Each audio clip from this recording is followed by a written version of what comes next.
Today I'm going to talk to you all about the history of Washington State, its major industries, economy, landmarks, and climate, and including vegetation. Washington State. That's their main colors is gold and green. We're going to start out with some fun facts. First, the state of Washington is the only state to be named after the United States president. You know, there's only one president with the last name of Washington, the very first president, George Washington. Washington also is a state out of all the states in America and leading in the producing of apples. The foundation of Starbucks was also founded in Seattle, Washington. It's pretty cool to think about. This is the capital, Olympia. This is the state bird, the American goldfinch. And this is the state flower, the Pacific rhododendron. Now let's talk about the history of Washington. Washington's history. To fully understand the state of Washington, one must understand the origins of Washington State and how it went from being a territory to a state as we all know today, Washington State. Washington State was once part of the Oregon Territory from 1848 to 1853. The United States was entering into the age of the manifest destiny, claiming that it was a sign from God to establish territories in the western and northern western regions. Even though Britain had commerce interests among the border lines between the Oregon and Washington Territory, and Vancouver, Canada, the United States, and Great Britain had more several treaties to establish territories for the national and commerce interests. I got that from the Oregon Encyclopedia. Now let's talk about the finding of Washington. On an expedition, Vancouver and his expeditioners mapped the coast of what today is Washington. From 1792 to 1794, they discovered the north of the Columbia River, which later led, we all know, Lewis and Clark, which had the Indian Sacagawea with them to help discover Washington in 1805. Now let's talk about the major industries of Washington. The first major industry is the wood industry. Washington makes up about 25% of the U.S. log and lumber product exports. They are also the second largest producer of softwood lumber in the U.S. And there's roughly about 1,700 forest productions and production businesses. Now the farm industry.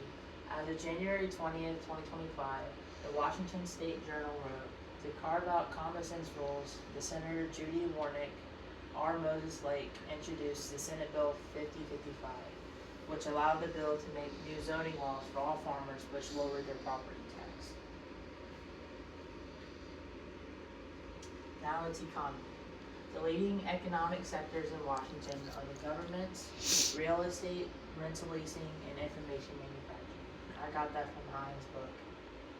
Washington comes in fourth with the 8.6 of the state's GDP. Some other important factors are fruits, especially wheat, vegetable products, and hydraulic power. Also got that from Hines. The thing about wheat is that's what the state is known for growing wheat.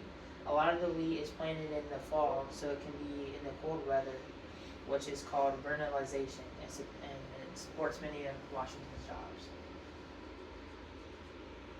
Now let's talk about my favorite, and what makes this state so interesting is its landmarks. First, we have the Seattle Central Library, made by Office for Metropolitan Architecture on May 23rd, 2004. That's this right here. Then we have the Space Needle. That's right here. There also used to be a restaurant inside of it that you could go and eat, but it's permanently closed now after the remodeling of it. Okay, let's go to the next one. Now some sites.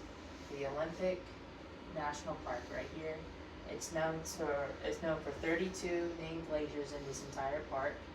Then we have the CenturyLink Field. This is home to the Seattle Seahawks, my favorite NFL team. Not doing so great this year, but you got to stick with them.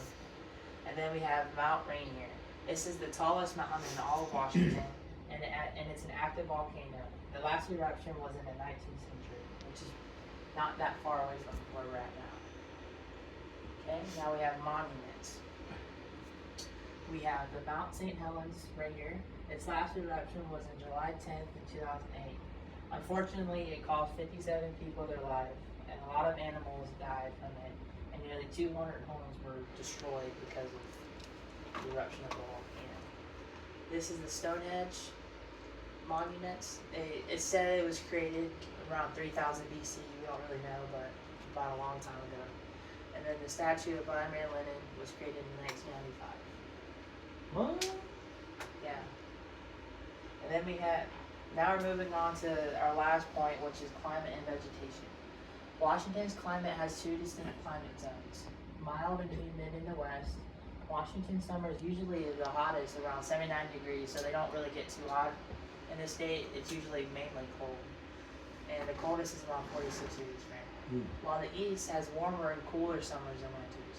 And the western part of Washington receives up to around 200 inches of snow, so it gets a lot of snow there.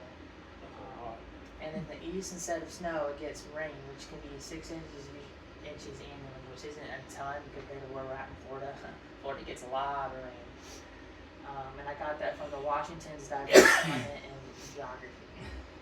Now in vegetation. Washington has vegetations of usually small trees and shrubs. Washington's trees usually consist of dog trees, Pacific yew, huckleberry, and sallow, while mosses and firs cover the forest. I got that from Plant and Animal Life. And also, forests cover more than half of the state's land area. Really? Washington's history, industry, landmarks, climate, and vegetation make the state a fascinating place to visit. I shared with you a little bit of information about Washington. I hope you guys enjoyed my presentation. Yay!